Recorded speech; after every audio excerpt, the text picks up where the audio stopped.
Long ago, in the ancient land of Wisconsin, a group of nerds delved deep into the depths of Milwaukee Area Technical College. It was neither gold nor silver they sought, but knowledge of video games and the video game industry. They called this epic journey the Dev Quest.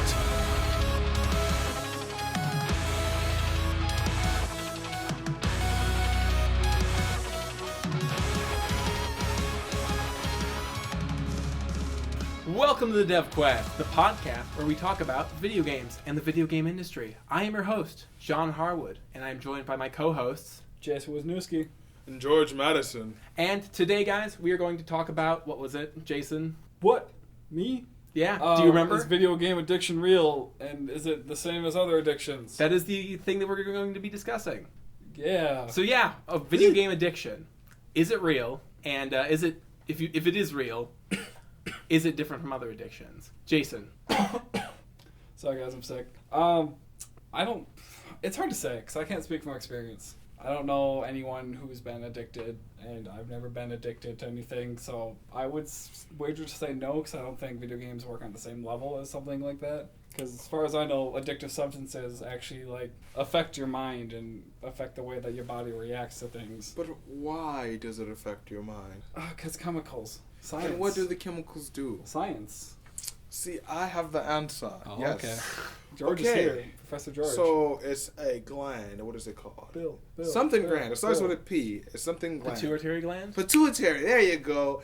And that gland says, hey, I like stuff. And it releases a chemical. So, when you are addicted to a substance, the pituitary gland activates and releases a chemical that says, hey, this is pleasurable. And through that, you get addicted, because your body is used to the pleasure, wants more pleasure. So your brain thinks, hey, let's get more pleasure. That's how addictions happen. That's also, or it could be, it's not necessarily, limited to, but you could say games can have that same addiction. It depends on how much people like games.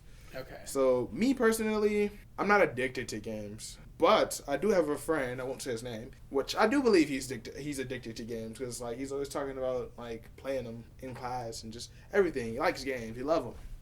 But if you're saying is it on the same level as a regular addiction, I have to go to rehab for this or someone would have to go to rehab, I don't believe you could say it was on that level. Okay.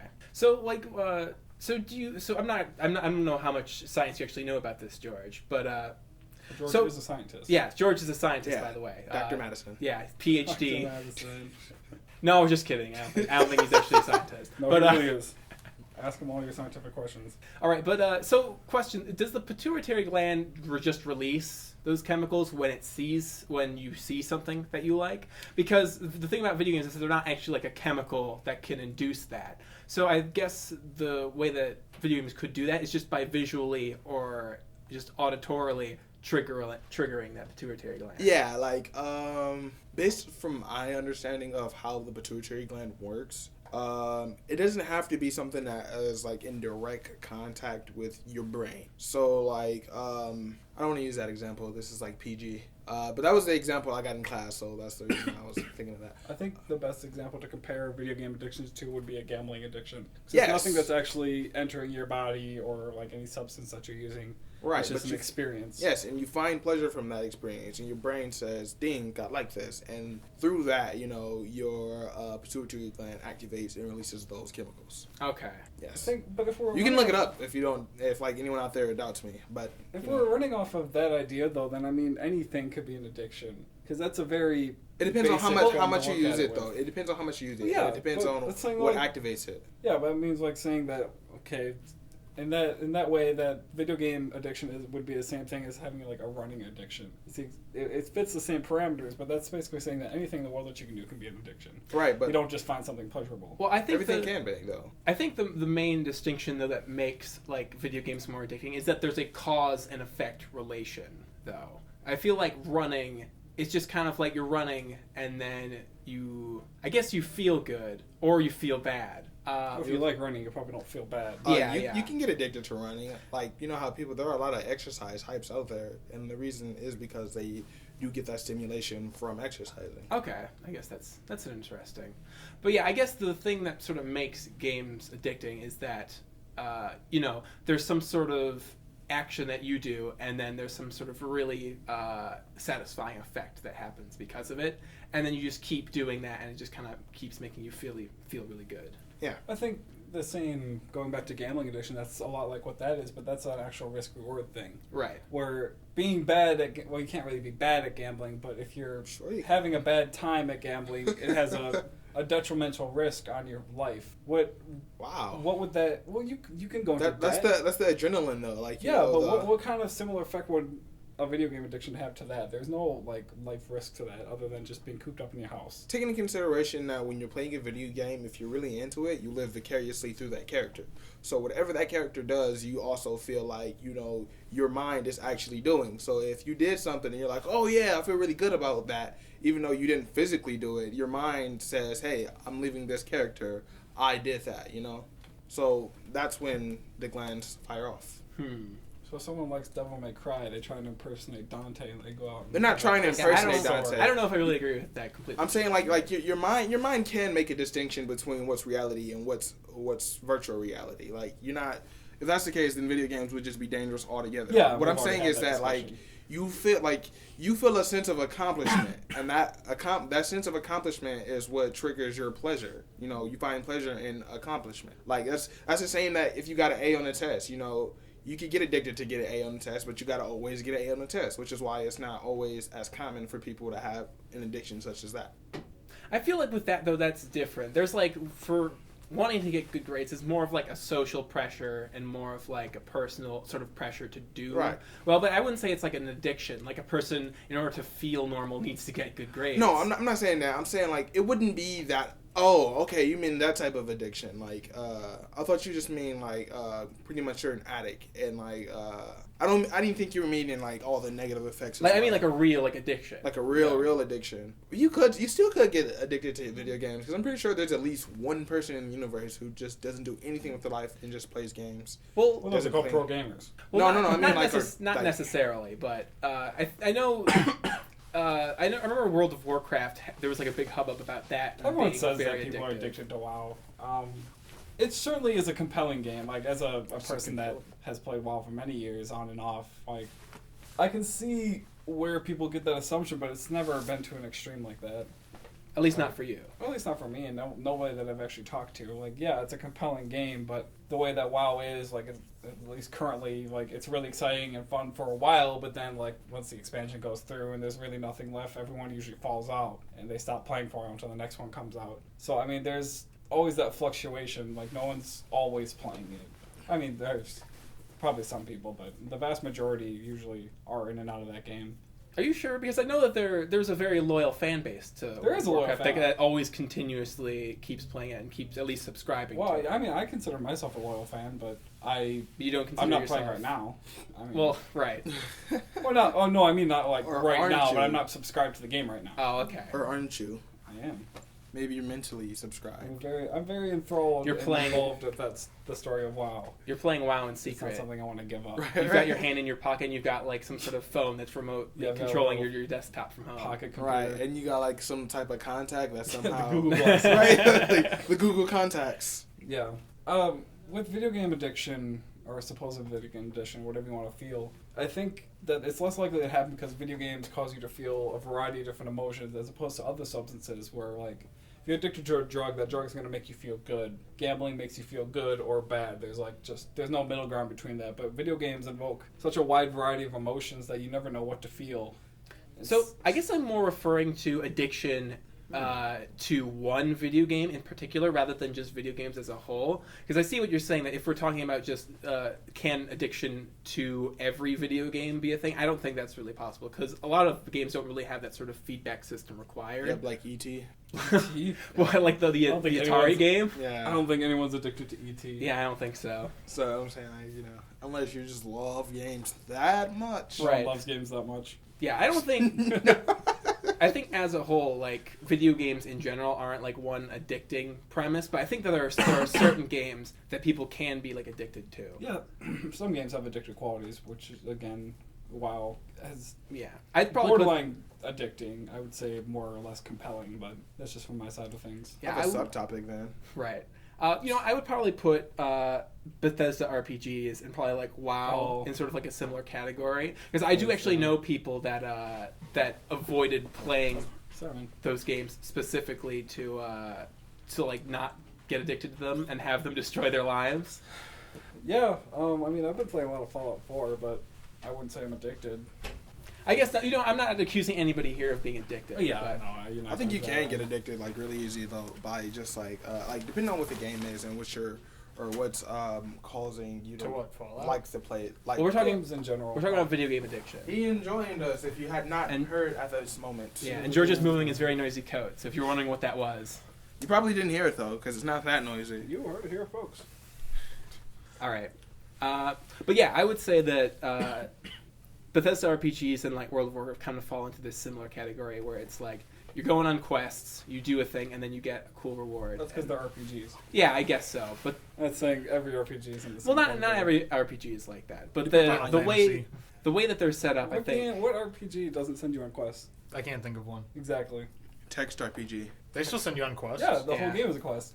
Well, I guess talking about like old Final Fantasy games, there's not like Well, the whole There's game not is a set quest. quests, Like, it's not the but same. you're still doing stuff. Yeah, I mean, it's not the same as like a WoW quest where you walk up to an NPC and there's an explanation bunch above their head, but you're still doing various tasks And I that are mean- involved in a quest. They'll, like, as I've played a couple of the older Final Fantasies, is that they'll, like, if you just talk to the random people in town, they'll still give you, like, hints of, like, what's going on, and they'll be like, oh, Yeah. there's a bandit camp up in yada, yada, yada, and I'm sure if you kill them, the mayor would give you a reward. right. That's a quest. But I guess I don't know. There's something about those games in particular though that I think people try to avoid because it'll like ruin their lives or something like that, or at least that's what they think and what I hear online and stuff.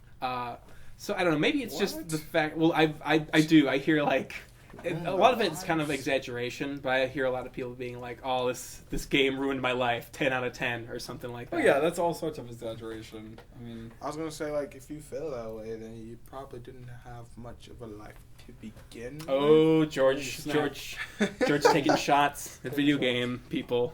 I'm just saying like you can't like how can like one thing ruin your life? It's like oh yeah. Well, I think it's kind of an exaggeration, but I I know, do still. understand that like some people might like get addicted to it, that it does actually like hinder their life. hey man, one thing can't ruin your life. There's no such thing as crystal meth addicts. I knew, or one of my it's not friends, one thing. It's the amount in of the one matter thing of what you take. 10 days, See? he put over 200 hours into WoW. Okay. And how many days? In 10 days, he put over 200 hours. I don't want to do the math there, but how much is that per day?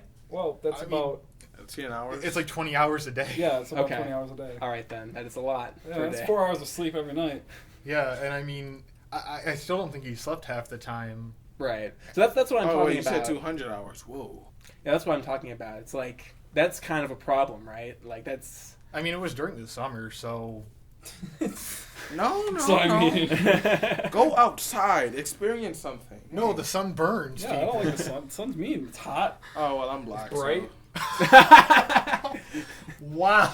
So. You think it's Heard it here first, folks. George pulling out the race card. Okay, so just for the viewers out there who aren't colored, letting you know that black people are less likely to get sunburned. Don't go around saying it because it won't be like Power of 10 Kenyans.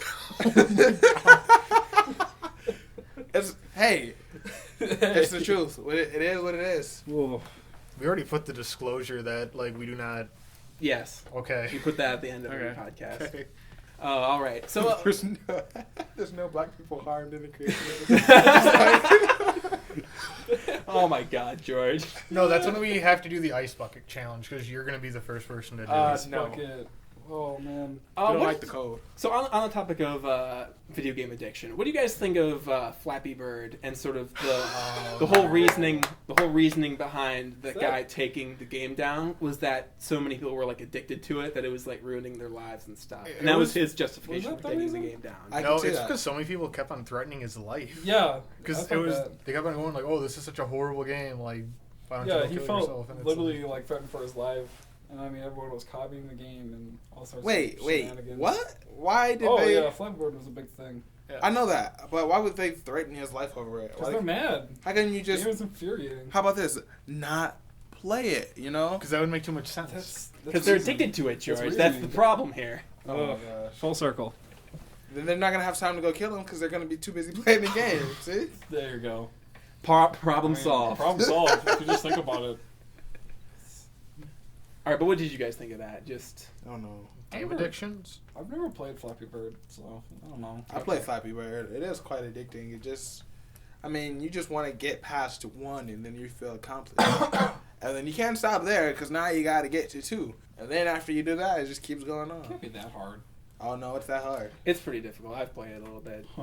I was don't thinking know. that too. Like, I'm Looks a pro extremely- gamer, you know. I do With this. me and Full Flappy game. Bird, I looked at it, I played it for about like a minute, and I said, "This is really boring. I'm Yeah. not dealing with this." Yeah, it's very repetitive, but if you're doing nothing, I mean, I might receive death threat. Huh?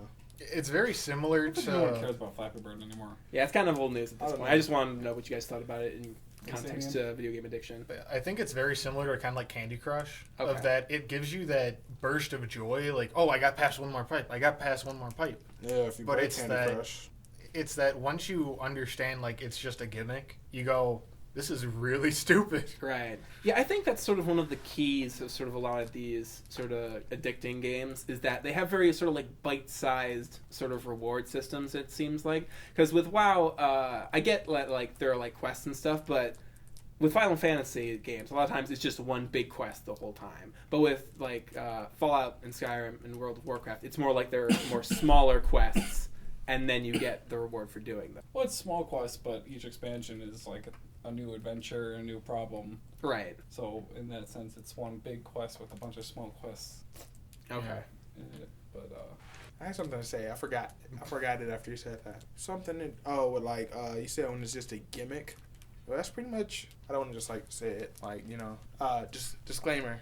Insert here. It's pretty much what every game is if you think of it though, because like no. they're not like they're not like little small gimmicks like Flappy Bird or but every game is like you're pretty much doing it to get this reaction, which is what Flappy Bird was doing to get this reaction. Well, I mean, It was pretty much. It started off as like it's supposed to be like a troll game. If you actually remember when it first came out, it was supposed to be a game where you're like, oh, this is a troll. But then it turned out to be more successful than it was. So Well, every game invokes emotion. But Or at least should. no, I Good think, games do just that. the I think your point stands on especially the mobile market, but the more like the bigger games, the more complex games are, I think, well beyond that, where it's only focused around that one reaction. Like current topic, I mean, something like Star Wars Battlefront or Fallout don't invoke that one reaction. It's many things mixed into one, I guess. I don't know. This is a bad argument. mini I mean, gimmicks. most games, they try to aim for certain types of emotions, kind of like,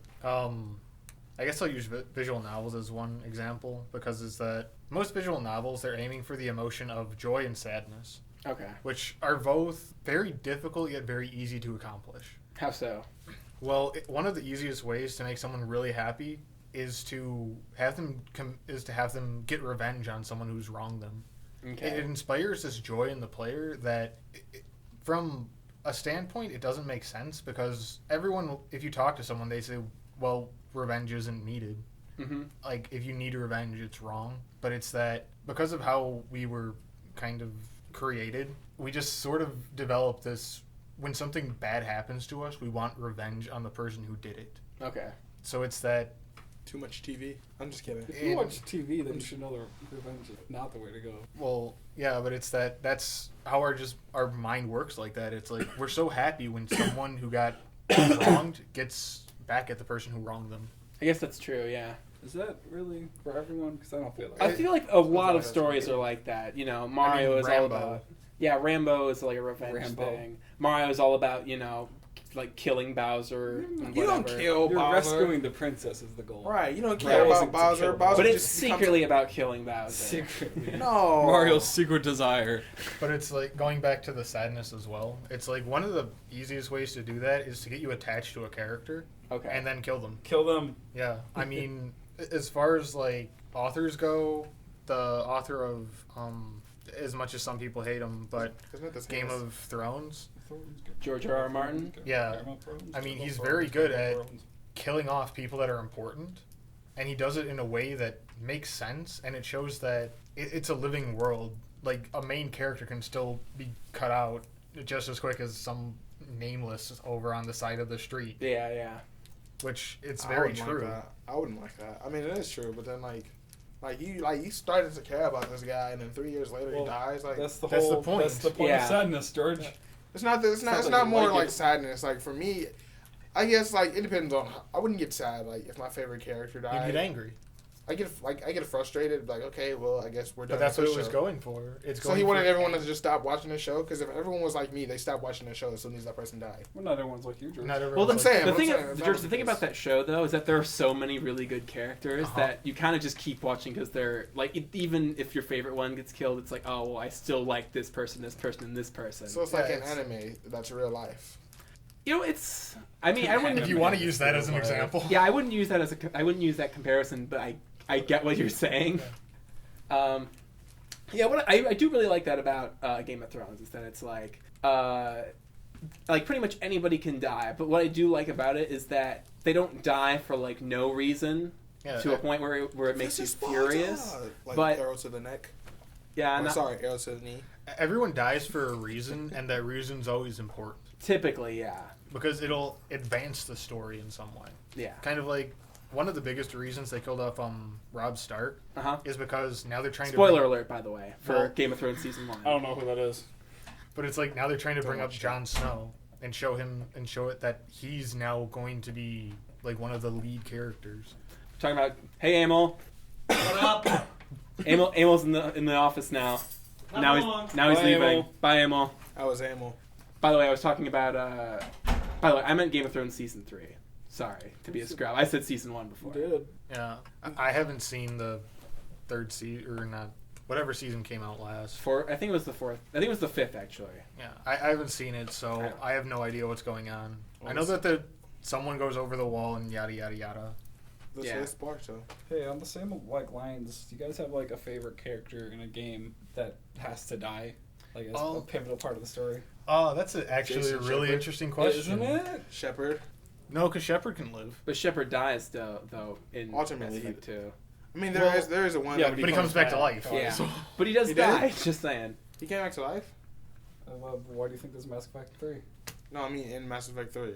Yeah, yeah, he can live. Oh, You is don't that have to a? die in Mass Effect. Well, I haven't played Mass Effect 3, but as far as I know, there's a way to not die. Yeah, Oh. what you do is you get max war score, and then you just choose the option to destroy the Reapers, and then at the end you see that like your heart's beat or your chest is thumping, and you hear your heartbeat. So Shepard lives. Spoiler alert, by the way. Well, Yes, for the Spoiler Fire alert all game. over this area of the That's fine. podcast. I mean This it's is been good. out, Yeah, this is gonna be a complete spoiler filled. but I mean it's been out for how many years? Yeah, right. I suppose so. Yeah. Way too many actually. Wait. So, what was your initial question? Like, do you have a favorite character in a game that had to die? That had to die. Oh, I do. Shadow the Hedgehog. Did he die? Shut up. Yeah, in die. Sonic Adventure Battle 2, he died. Sonic Okay. Adventure Oh, I Battle guess 2. you're right. He did die technically. Yeah, and I was like, I think I'll make him be a good guy and then die. I'd rather him He's have still help. alive now. I mean, yeah, He's like fine. if you actually This follow was like it, a clone or something, right? if you actually follow it, then then whatever, he's alive. But I don't like that. I want the original Shadow, and I want the original Shadow to have not died. The one that really springs to mind for me is another again spoiler alert for Red This Dead is all Redemption, but John Marston Yeah. dies at the end of the game, and I was so sad, but I was also very happy that the developers had the balls to like kill the main character. Yeah. So I yeah, I was thought that was happy. really cool. I guess with me is that because I've played the Fire Emblem series, and it's that in some of the older ones they make it that the character has to die, and it's like it's a character that you really like, and it's Yeah. like, why? Why not this guy? Why He's a just- douchebag. Halo Reach Noble 6, Noble 6 has to die. Well, all Oh, of yeah. them, all of them die. Except I know, for but Emil, no, not Except for the green one. Yeah, what's his name? something. That's a meal. That's not No, Emil. Emil's the skull one. Emil, Oh, Emil really? died. Oh yeah, it is. Emil That's- goes out that's the best Jun. way. That's Jun. Yeah, Jun doesn't die. Emil goes out the best way, where he shotguns an alien and then takes a sword through the chest. Yeah. And then he still keeps on. And then he still keeps fighting. He's the coolest. Yeah, but I didn't opposed like to Cat who just got shot in the head, and it's Yeah, like, right. And wow. then she's done. that was like speaking of like emotions. That part made me sad because it was something I didn't I expect. just found it so pathetic. It Yeah. was like really. Yeah, That's one of those deaths. that was That's a way. kind That was a of- way to progress the story. Yeah. And then when the captain You runs think the so? ship into the scarab. You think so? I thought it was like good enough because like before that mission, you know, you're fighting a whole bunch of Covenants, and they were all flying around in the dropships or whatever. So it don't, like, you know, if you're running through a building that was already halfway destroyed, it don't Yeah, make I mean, sense and that- it shows like the situation that they're in, like the danger that they're in. But like, she dies from one shot to the head. Even That though was she's one thing wearing, that got me. like her armor and everything. Like, why? Well, no, I think the whole And then point was a that she marking wasn't didn't wearing even her appear on helmet. her helmet. Yeah, right? She was wearing her It was helmet. like Clean. She was wearing her helmet. Was she? Yeah, she was Oh, wearing her that's helmet, stupid and then. she got shot She with. had her like, helmet off before. She put it back on when they were running. Yep, and then it was like one shot with the Covenant Needle rifle. Yeah, and she died. I was like, My pick is Handsome Jack from Borderlands 2 because He died? Yeah, you have to kill him at the end of the game. He's the final. Well, he's the second to final boss. But like Wait, he's was that such the an one- asshole throughout the whole game.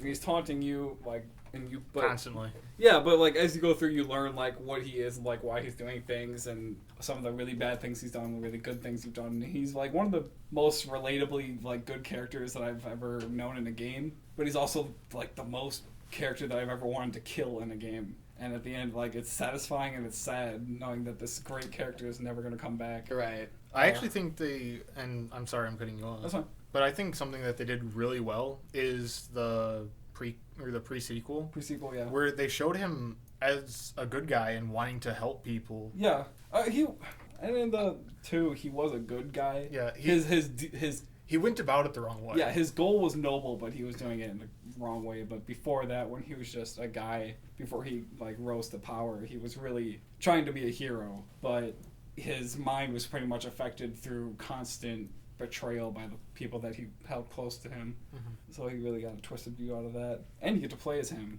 in pre-sequel. You get to play as body double, and that's the best character. But I digress. And there's like a million characters in WoW that I wish hasn't died. But man, like Soap died too. That's the character I know a lot of people like. Soap McTavish from Call of Duty. Yeah. oh, yeah, Oh, we've I talked shouldn't have about said that. Oh no, Angel's gonna hear this. Oh no. We've talked about that already, though, haven't we? I know. No. No, here. Yeah. Really? We're talking about some guy in Call of Duty that dies. I think the one character that died was that actually I found a bit annoying in like Call of Duty series was Ghost I don't even know I who don't know that who is. Oh, Oh, you mean the game? from Modern Warfare 2. Oh, Oh, yeah. Ghost. I know what you're talking about. what you and did? he gets shot in the head, and it's like, really? Yeah, I I didn't even remember. care about him. I remember he had like the coolest soldier design ever because Uh-huh. he was basically like a meal except like a Call of Duty guy. Mm. So he had like the cool like skull thing. I think And he if you got a did. skull face, then you're in my heart. Yeah, yeah. But it's like he sees you get shot, and then he tries to pull out his pistol to shoot the guy who shot you. Oh yeah, and then see that's what I was And saying. They then didn't even 3 care. people unload on him, and it's like, really? Yeah. And he's still moving and trying to shoot him, and it's like, What a guy. wow. Yeah. There's just something about that that's particularly satisfying, but like they did the same thing in Red Dead Redemption, and for some reason I find that really, really like interesting and ballsy. So I don't really know why that is. I think That's the best one. I like that. That's the best example because I remember, like, you know, like towards the end, you actually find out why he's doing everything he's doing, Mm-hmm.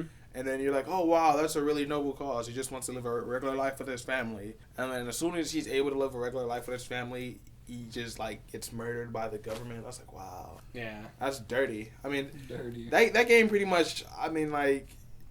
You draw some comparisons to like reality in that, and you're like, "Oh yeah, okay." you're meant to. Yeah, I know.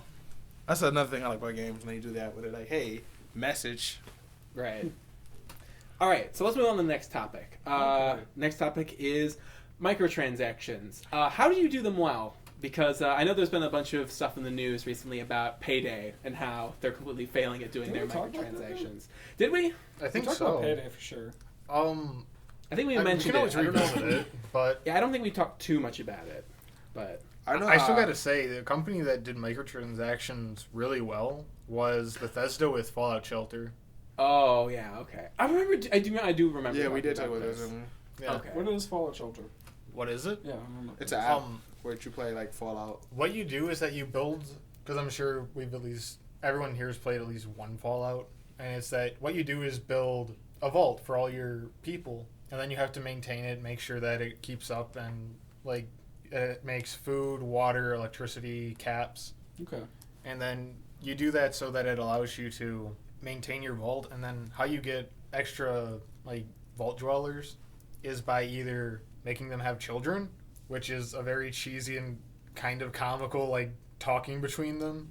Like The Sims. I mean, it's really cheesy because it's like, oh wow, you're so beautiful, the sky has nothing to you, and it's like we're 50 feet underground. You can't even see the sky.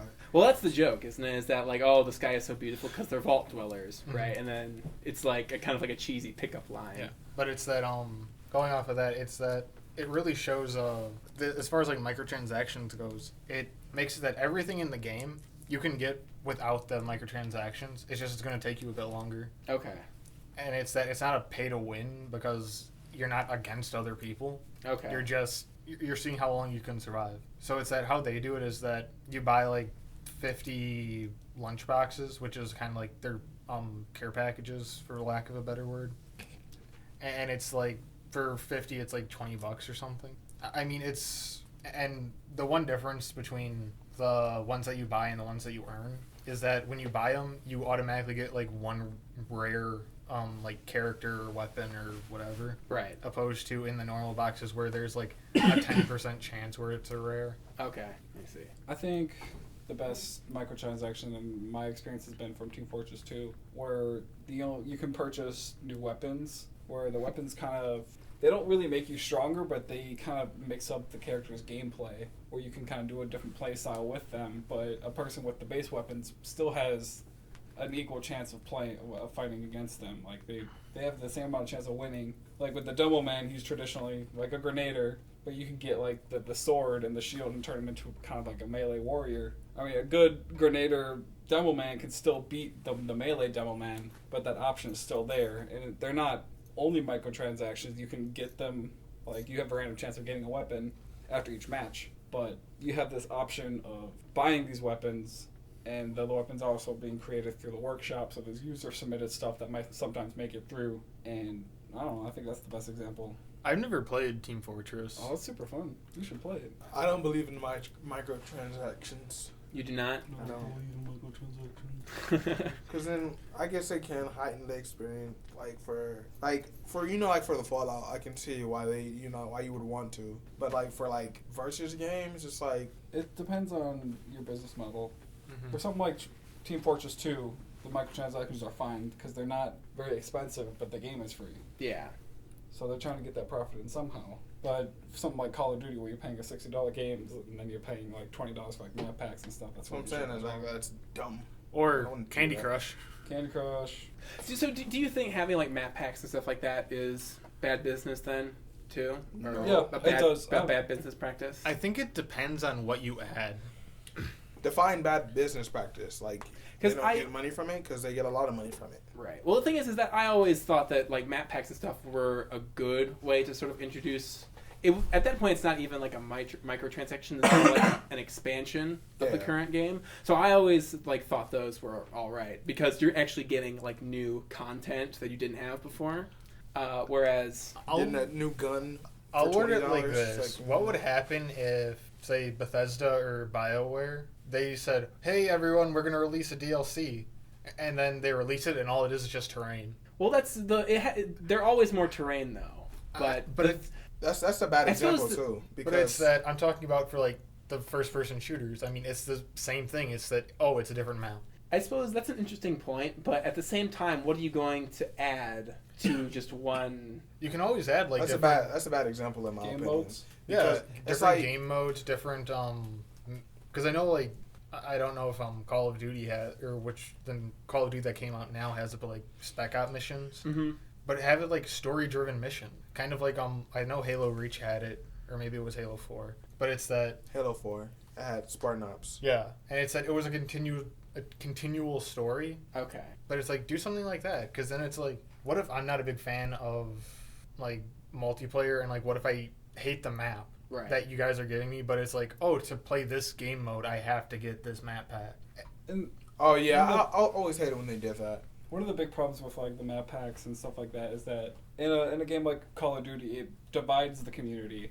There's the people that are willing to pay for those map packs and get the new content, and the people that can't. Yeah, I was And gonna then say those that. people that can't play with these people that can anymore because they have access to maps which they can't. Right. Yeah. So these people are playing exclusively on old content, while the newer people that can't afford it are playing on all the content available. And that's where the really big issue is, where they're feeling like that they're just just because they don't have the money for it, they don't get to experience as much as the other people do. That's I an feel ethical like- thing. That's like, then you're like at an ethical decision. I feel like there are ways around that though. Like I know There are with, good ways around it. I know that for Smash Brothers, when you go online, you play with somebody else. You do actually go on maps you don't have. So when That's you for buy that, them, though, but like for like the first person shooters, it's never like that, which is what he was saying. Like, I get there are certain games where Yeah, there are ways around it to make it good. right, but that's not like, you know, for what it seems like for first person shooters, that's never the case, or for at least big brands like Halo and Call of Duty. Like if like let's say Halo 5 makes let's just call it Dragon Rises map pack. Everyone who has Dragon Rises map pack, they will be playing on the best, with the best equipment, the best maps and everything, you know. And then me, who's not gonna pay for it, because I'm not gonna pay for it, letting you know that now.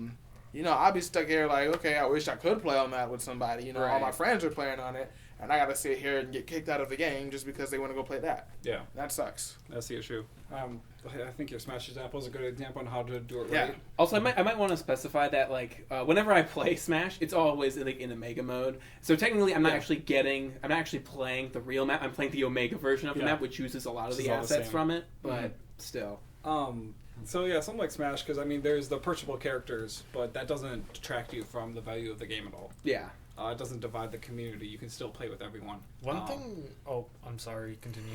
Something like League of Legends, where a lot of like everything you can buy. You can get stuff through in-game currency, but it's slower. But it doesn't detract you from the game. You can play all the game modes. You may not have access to like this AD carry, but you have this one, which has an equal chance of pretty much matching up against that one. So you're not losing value or experience from that. Okay. So I do see the problem with having map packs now. Is that like, you know, it just kind of it divides the community, like you said, and it just kind of When you're Yeah. when you're denied access from things that other people can have access to, that's where the issue is. Yeah, then you feel a certain way about yourself. okay. You do, honestly. Yeah. What were you gonna say? One of the things that I think that they could actually do to kind of motivate people to still get the map packs is that Say don't be poor. yeah, no, Rich I man's was map gonna say pack. it. But is that have it that there's either like an in-game currency that you can buy the map, or Yeah. something else that they may want to do is that make it that like, oh, well, you can still play on the map, but you're gonna get reduced EXP. Which Sure. I mean, it's still kind of a cheap way of going around it about it, but it's that it's a lot more fair than saying like, oh, you don't have this, well, screw off. Personally, I don't really see why any game doesn't have some sort of in-game currency. There's really, like, sure, you might not be paying with money for that, like, transaction or whatever, but you're still allowing the player to get it, which means that they're going to play more of it, which is what you want in the long run. You want people to be playing your game more and more so that they'll buy the next one. So where's the negative effect? Yeah, in truth, I don't see a negative effect having in-game currency, especially if you can earn it at a fair and decent amount. So if you introduce currency though into something like Call of Duty, so now is every Well, they've already tried. well, so is every map now going to be purchasable via this currency? So do you start off with like one map and then you can only play on that one map, and then now you have to buy all of them? No, you Because make it seems kind of what you yeah, do, like that's the thing is there seems like there's no drawback to it. What you do is that you have it that you get the base set of maps. So like this maps that come out with the game, you automatically get, Okay. and then you get the in-game currency, which then you earn over a long period of time. And it's like I'm assuming that what they'd also do is have it that like, oh well, guns are purchasable, armor's purchasable, helmets are purchasable, and like make it that like there's skins for the guns and the armor and yada yada. But then have it that like at the very top tier you can get a map. Okay. Because then it's like most people are gonna go like, okay, so I can save up and I can get that map, and that's what the people that don't want to pay real money for it are gonna do. Okay. But the people that go and want to buy it right away, they're gonna go like, okay, I'm gonna go buy it right away. I mean, there's no downside to having it. I feel like there might be a downside to it, but I think I don't know what it is. So I'm gonna concede for now. But Another good way to do microtransactions is, like, cosmetic items. yeah, I think so. Like, where it doesn't That's affect the like- gameplay, it just lets you relate to your character more. I think that's fine. probably like the easiest way to dodge like bad business practices like that. Just have it be like a cosmetic thing. Yeah, just See, have that's skins different or apparel then. or something. That's different because That's like different. then you know that's good because then you don't feel like you're cheaped out or whatever, you know, Exactly. or like you cheated. You feel, you know. That's how you do microtransactions well. Yeah, that's exactly how you do it more. I think many developers though would argue that the problem with doing that is that very few people, only the hardcore, are really going to want to do that, and they're only going to buy a limited amount of skins. So it may not be as That's not good. true. I don't know. Look at League of Legends. That's true. Fable as well. I suppose, but I think a lot of developers see it as, oh, well, maybe we should add play-to-win tactics or play-to-win elements too. I've always hated that attitude in the gaming industry. It's like, oh, well, if we make it pay to win, more people will buy. And it's like, no, actually, it makes the people who... Companies that do that aren't with the times. Yeah, because it's that the people that are paying to win, they're getting a high off of it. But the people that are still paying, but they're not winning, they're going, why am I doing this? Yeah. Right. I'm losing money to get nothing. Yeah. Okay. So what do you guys think of just pay-to-win in general? I think it's pretty universal that pay to win is frowned upon now. Okay. It's garbage. It is garbage. I don't do that for anything. I won't gamble. Okay. I don't pay to lose. So Jason, you Don't play pay to lose. So Jason, you play Magic the Gathering though, right? Sure do. That is a pay-to-win. It sure is. So That's different. This Is it this different, the- George? It is different. It's a card game. It's a collectible / trading card game. There is no way to avoid that business model. And unless So, they give you all the is cards it- for free. Yeah, unless which they would go out of business. But you're saying that pay-to-win in general is a bad business practice. So by that rule, it seems like you wouldn't be interested in Magic the Gathering. In order to Because you play don't have to be Magic, you don't have to play the competitive Magic. You can play casual with your friends, where maybe you don't have a pay-to-win deck, and you have the deck that you like and you're attached to, and you still have a chance of winning against your friends because they're also playing in the same atmosphere. Okay. I mean, it's kind of like Warhammer for... Warhammer is pay-to-win. Yeah. I mean, it's like... That's a king's game. Yeah, I've talked to a couple people that have played it, and they're like, "Oh yeah, I play for the narrative of it," and it's like I have like little stories set up that it's like, "Oh, this Yeah, you can roleplay. yeah," and it's like it's how you play that determines whether it's a pay to win in situations like that, or if it's a no, I'm going all out. Here's my like 5,000 point army of like dreadnoughts. Okay. So I guess my question is, you guys you bashed the microphone. I sure Okay. did. So you guys are saying that. So here's my question. So you guys said that just in general, pay to win is kind of like a bad business practice, but there are some applications. But these aren't video games. Well, no, These but they are collectible games. They are games though. They're games, yes. They're but, within the realm of. But they're games that are focused around collecting something. Like Warhammer, you need the figurines to play. Magic, you need the cards to play. You can proxy it, but then you feel bad and you don't want to play. And you look really dorky, Yeah, you especially do. when you're playing with a couple friends, and you go like, "Oh, well, I drew this." Yeah, you got like a shitty like back end of a Magic card with a little paper written on it. Right, It's- right. You feel bad. But couldn't there be a video game that adopts that same sort of model? how? Hearthstone does it. Yeah, But Hearthstone. Hearthstone has access completely through non-payments. They've got in-game currency that you can get stuff off of. Okay. So why is it inappropriate for why would it be inappropriate for Hearthstone to have that sort of system without the progression system that allows you to get those things that actually cost money? Hearthstone doesn't have any way to buy individual cards like something like Magic does, where you can just buy whatever card you want online. okay. You buy packs, and you get random cards in the pack. There's a crafting system, which you can create the cards that you want through the use of dust, but you only get that dust from disenchanting other cards that you already have, and you don't get an equal value, pretty much. Yeah, Like, if you it's just- kind of garbage. Yeah, it's super garbage. It's like, to make an epic card, you need 800 dust, but when you disenchant one, you only get like, what, 100, 200? I think you get 3. I don't But- think you get 3. It's really garbage. Like a legendary, you need 1,200, you only get 400 for it. Okay. But it's, oh.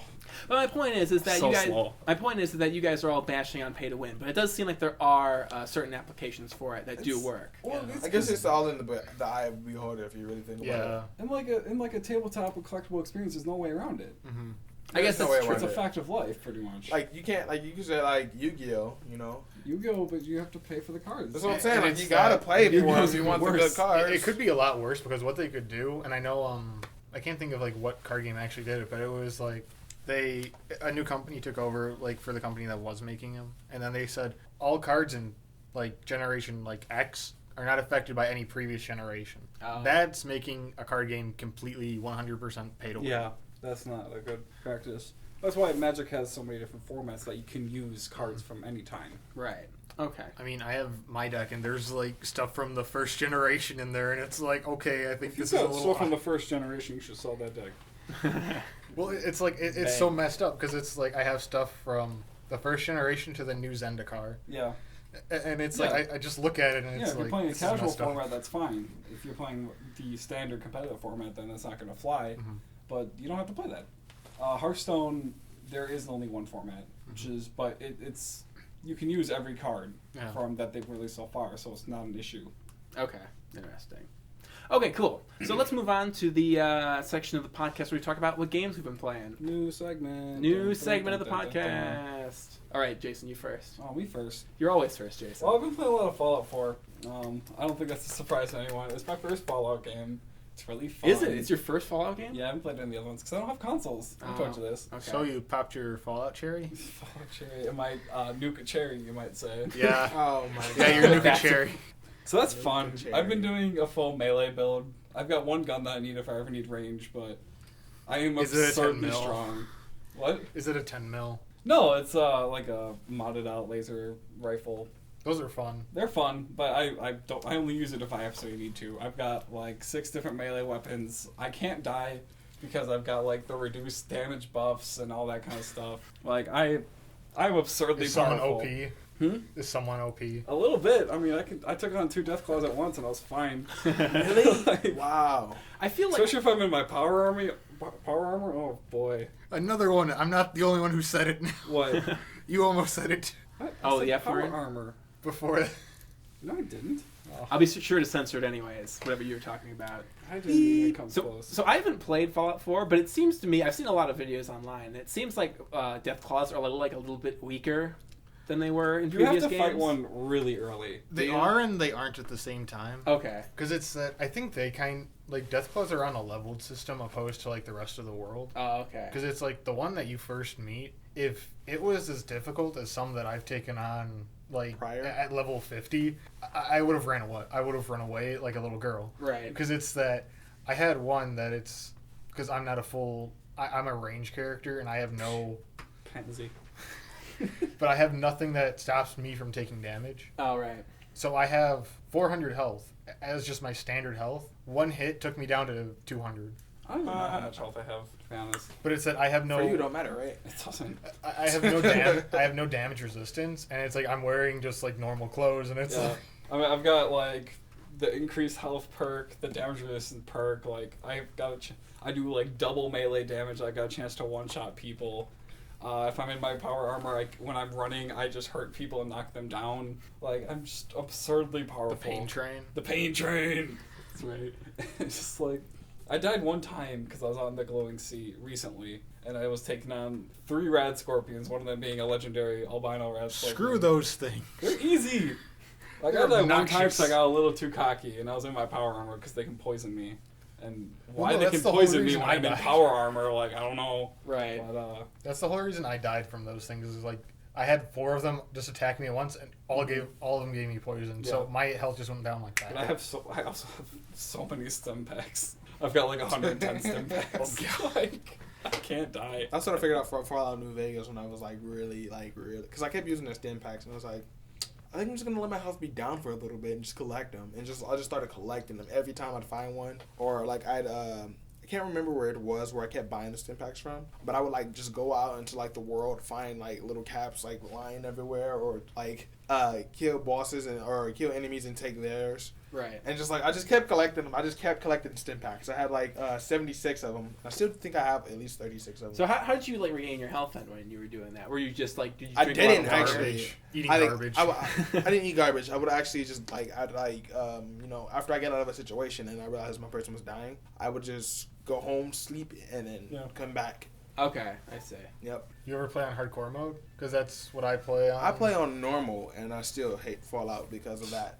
Like I still find it insanely difficult. Okay. I haven't played like the recent games I've been playing though. Like it's been the most recent game I played was 2K16 because my friends always play it and I was like, hey, I want to try it out. And they had it for free for a couple of days, and I actually got addicted to it or slightly addicted to it. I was like, I don't want to stop playing it, but now they're trying to make me pay for it. It's like, okay, we're good.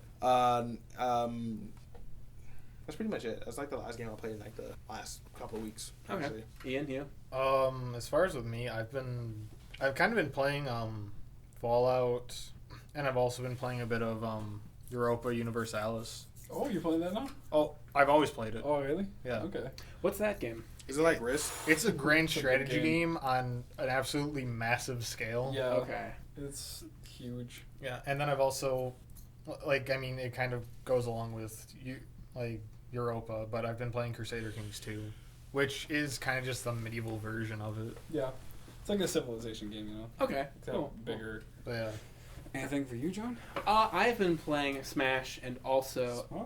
yeah, I've also been playing Skyrim a lot in lack of Fallout 4 for me because I'm poor. So yeah, I've been playing a wood elf named D, and I'm doing it on legendary difficulty. D. I'm Yeah, waiting for Just them D. to. D. I'm waiting for the Xbox One to make Skyrim backwards compatible, so I can. It already It's is. not- Is it? Is it really? Yeah. I heard. So I can put my disc in there now and I'm play pretty it? sure. No, I heard an article somewhere.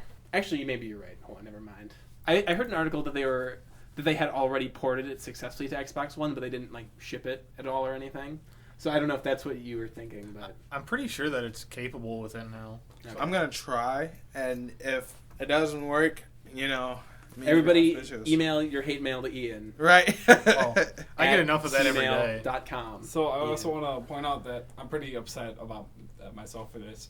I got to play a little bit of Overwatch, Blizzard's new game, Oh. because I was invited to the Overwatch stress test beta weekend, Oh. and I didn't know that I was invited until Sunday, like 5 Oh o'clock, my gosh. and it ended on Monday 9 a.m. So I got to play a little bit. So I had to download it, and then I was tired. That was really fun. Did you not go to school on Monday? No, I did. I played a little bit at school too, but I don't. In my haste, Don't I admit downloaded- that. No, why not? In my haste, I downloaded it at on my laptop instead of my desktop, and it didn't run it very well. But I know my desktop will run it better. But I can admit it. Mike knows I was playing it. I was showing it. I was bragging it to him because he wants to play it. So that's a fun game. I'm eagerly awaiting the time when I can play more. Okay. Cool. Well, isn't it going to be coming out in January or February? A couple months, yeah. Uh, Coming out for PC, Xbox, PS4, Hmm. Mac, I think. Mac. oh, that's a whole nother discussion in itself. I don't think we should get started All on right, this. I'll put that on. I'll put that on the list for next time. Mac is not a good computer for gaming, but it's a good computer for anything else. All right, it's time to wrap up, guys. All right. Have anything you guys want to plug? Not on my end. Other than I wish everyone a safe or Happy. a good Thanksgiving and safe travels if you're heading out. Yeah. Yeah. Enjoy the snow.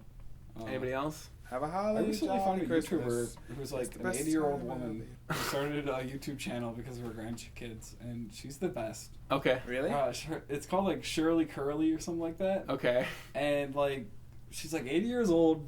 She didn't know how to use a computer or anything, but her grandkids taught her how. Now she's like totally addicted to it. She has a channel where she's playing Skyrim and Fallout 4, and she's so into it. Like her Skyrim character, she didn't want to like do the main quest line, so she decided that she was gonna be a cat person, whatever they're called, Khajiit. a Khajiit nomadic merchant. Really? She has like a plan. She's so into it, and I love it. That's really She's funny. so nice. Oh my god! So watch that. Okay, that sounds like a plan. You know what's Sounds ironic? She about has that? a bunch of subscribers too. She's got like 300,000 views on her videos. How can she not? Wow. I know, right? It's like it's never been done. I'm about to subscribe now. I'm about to... So that's fun and exciting. Watch, everyone's gonna subscribe after that. I have to find that. It's like Shuri Curry or something like that. All right, cool. Shirley Curry or something like that. All right. Also, you can buy my game Demon Hearts on Steam for PC, Mac, and Linux. Wait, what's the name of that again? It's called Demon Hearts. Demon Hearts. Demon Hearts. All right. On Steam. Wait, you play demo day? Like the millionth plug for Demon Hearts. Yep. And then also follow me on Instagram, Facebook, and Twitter at John Harwood Dev. Also, we have a demo day coming up for MATC. Oh, yeah. Not sure if people can go to that, but if you can, When you is it know, again? It's December 11th from 9 a.m. to 2 p.m. And you can come see all of the stuff that all of us did and other people. So yeah, there's that. Including my new project. Ooh. I should have my new project done before portfolio night. Hopefully. Is it Cool, a solo cool. project? Yeah. I don't see it. Well, there's nothing tangible yet. Okay. I'm working on making a prototype. All right, cool. All right, well, we'll see you guys later then. All right. Bye-bye. Later.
The views and opinions expressed on this podcast are solely those of the original speaker. These views and opinions do not necessarily represent those of Milwaukee Area Technical College.